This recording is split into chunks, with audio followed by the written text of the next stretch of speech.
Welcome this resin to you.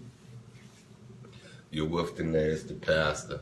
I'm back with another Our Daily Bread, back with some nourishment this morning. Let's not waste no time.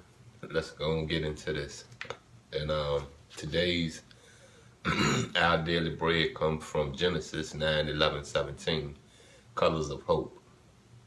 On September 11, 2023, the 22nd anniversary of the attacks against the United States, a stunning double rainbow graced the skies above New York City.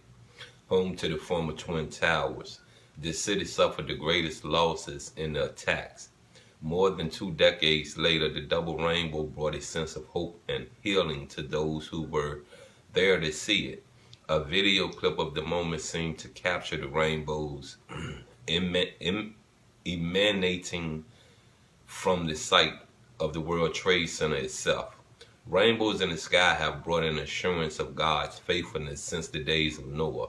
In the wake of God's judgment of sin, which resulted in unimaginable destruction, he set the colorful beacon as a visual reminder of the everlasting covenant between himself and all living creatures. After 40 dark days of rain and months of flooding, one can only imagine how welcome the rainbow, the sign of the covenant, must have been to Noah and his family. It was a reminder of God's faithfulness that never again would there be a flood to destroy the earth. When we face dark days and tragic losses, whether due to natural disaster, physical or emotional pain, or the plight of disease, let's look to God for hope in the midst of it. Even if we don't catch a glimpse of his rainbow in those moments, we can be assured of his faithfulness to his promises. That's the end of that that nourishment, our daily bread for this morning. And being that they're speaking about the 911 incident, it was meant for me to see it. You got what I'm saying? I wasn't there in New York, but I had took off. I called off from work that morning.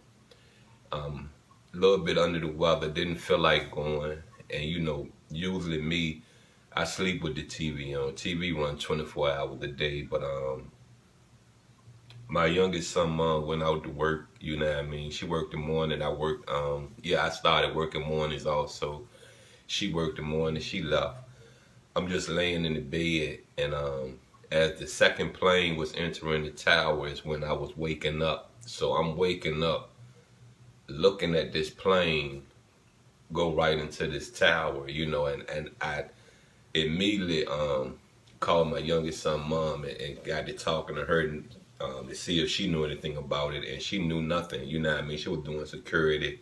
They do have radio, but knowing her, she probably was out checking the parking lot, who knows whatever, but she didn't know what was going on. So it was an eye opener for both of us, and it was definitely an eye opener for me that if it's possible to attack us with our own plane on our own soil, then the defense structure of America is weakening.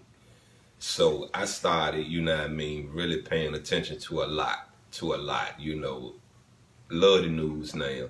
Love to pick up a newspaper, love to listen to what these politicians have to say. Love to understand what these peace treaties are really doing for America and the country that we are at peace with.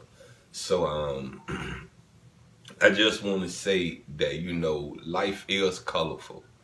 Life throw a lot at you. You put yourself in a lot of issues of life, and you gotta have some hope down the road. You gotta have some awareness down the road. You gotta have some preparedness down the road.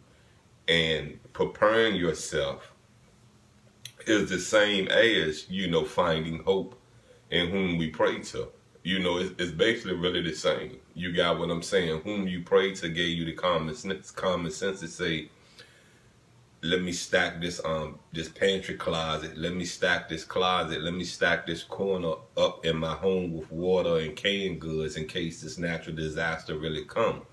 in case we have to go to a fallout shelter. At least we bought some food also, instead of just relying on the food that's supposed to be in the fallout shelter.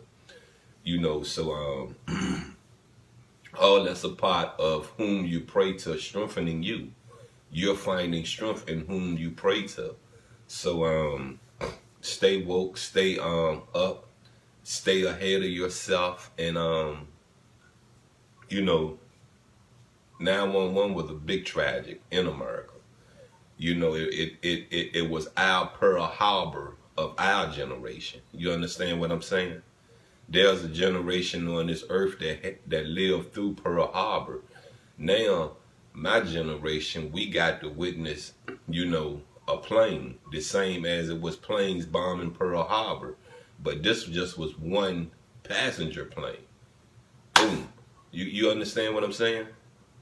You see how things went different? The same actions, but presented a little different to America. Good. Stay ahead of yourself. I love you, and I'm out.